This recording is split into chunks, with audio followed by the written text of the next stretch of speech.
Salam, hər dəfə internetə girəndə, bir linkə klikləyəndə və ya bir mesaj göndərəndə arxa planda onlarla görünməz qapı açılıb bağlanır. Bax, bu qapılar bizim onlayn dünyamızı mümkün edir. Amma işin pis tərəfi odur ki, bəziləri kilidlənməmiş vəziyyətdə qalır. Gəlin birlikdə bu rəqəmsal qapıların nə olduğunu və ən əsası, onları necə təhlükəsiz saxlaya biləcəyimizi anlayaq.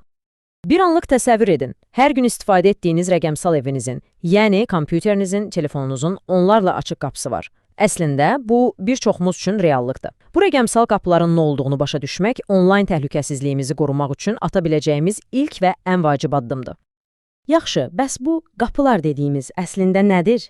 Texniki dildə bunlara şəbəkə portları deyilir.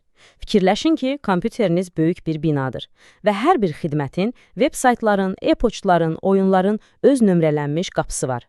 Bir sayda daxil olanda, kompüteriniz həmin sayt üçün ayrılmış xüsusi qapıdan istifadə edir.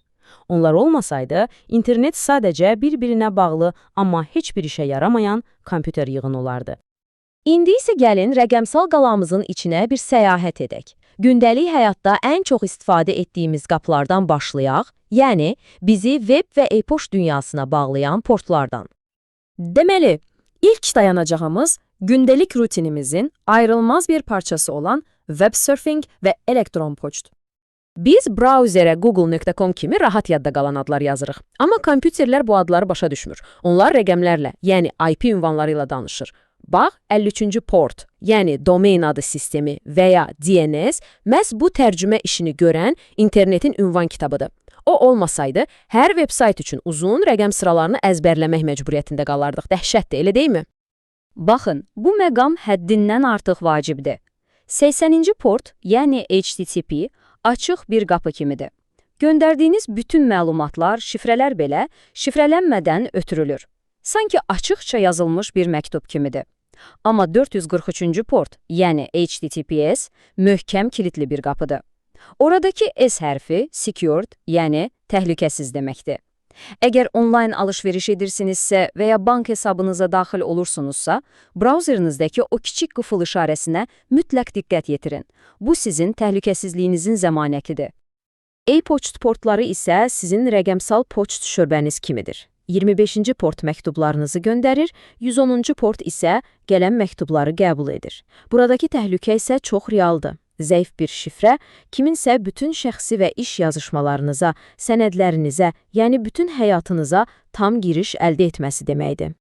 Yaxşı, indi keçək daha güclü, amma eyni zamanda daha riskli qapılara. Bunlar, kompüterlərə və serverlərə uzaq bir məsafədən tam nəzarət etmə imkanı verən portlardır. Bu söz, bu bölmənin əsas ideyasını mükəmməl şəkildə ifadə edir.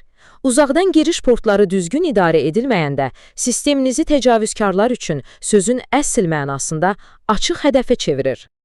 Gəlin indi real bir senariyə baxaq. Bir hakerin fayl ötürmək üçün istifadə olunan 21-ci portu necə asanlıqla istismar edə biləcəyini 3 sayda addımda izləyək. Hər şey kəşfiyyatla başlayır. Təcavüzkar xüsusi proqramlarla sizin sisteminizi skan edir və hansı qapıların açıq olduğunu öyrənir.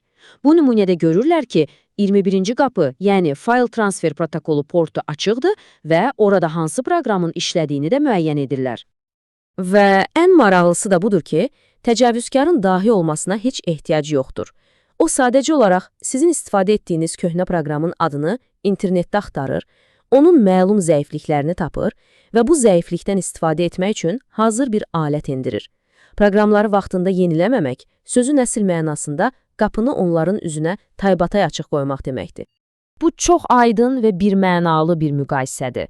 Telnet, yəni 23-cü port, köhnəliyib və qətiyyən təhlükəsiz deyil. Bütün məlumatları, o cümlədən şifrələri açıq mətn şəklində göndərir. SSH isə, yəni 22-ci port, onun müasir və təhlükəsiz əvəzedicisidir. O, bütün əlaqəni şifrələyir, qayda çox sadədir. Telnetdən heç vaxt istifadə etməyin. Nöqtə. Yəqin ki, bir çoxunuz uzaqdan işləyərkən bu portla qarşılaşmısınız. RDP, yəni uzaqdan masaüstü protokolu, evdən ofisdəki kompüterinizə qoşulmağınıza imkan verən texnologiyadır. Çox faydalıdır. Amma düzgün qorunmazsa, yəni güclü şifrə və digər tədbirlər görülməsə, böyük bir təhlükəsizlik boşluğu yaradır. Bu qapı isə bir şirkətin və ya veb-saytın ən qiymətli xəzinəsinə aparır, verilənlər bazasına. Bütün müştəri məlumatları, məhsullar, sifarişlər, hamısı buradadır.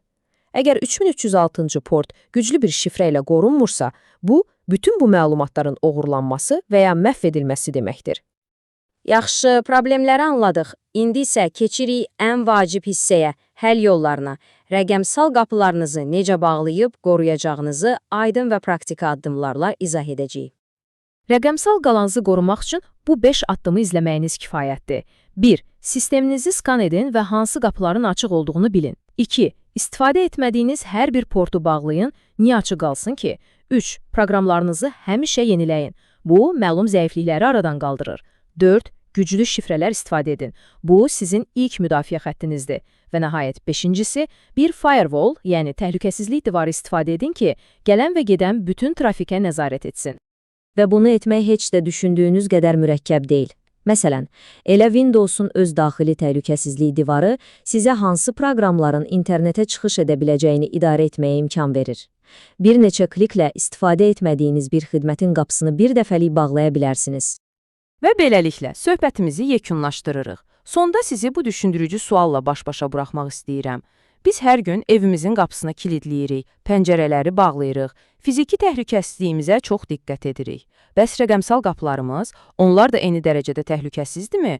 Ümid edirəm bugünkü məlumatlar bu barədə düşünməyinizə və öz rəqəmsal qalanınızı daha da gücləndirməyinizə kömək edəcək.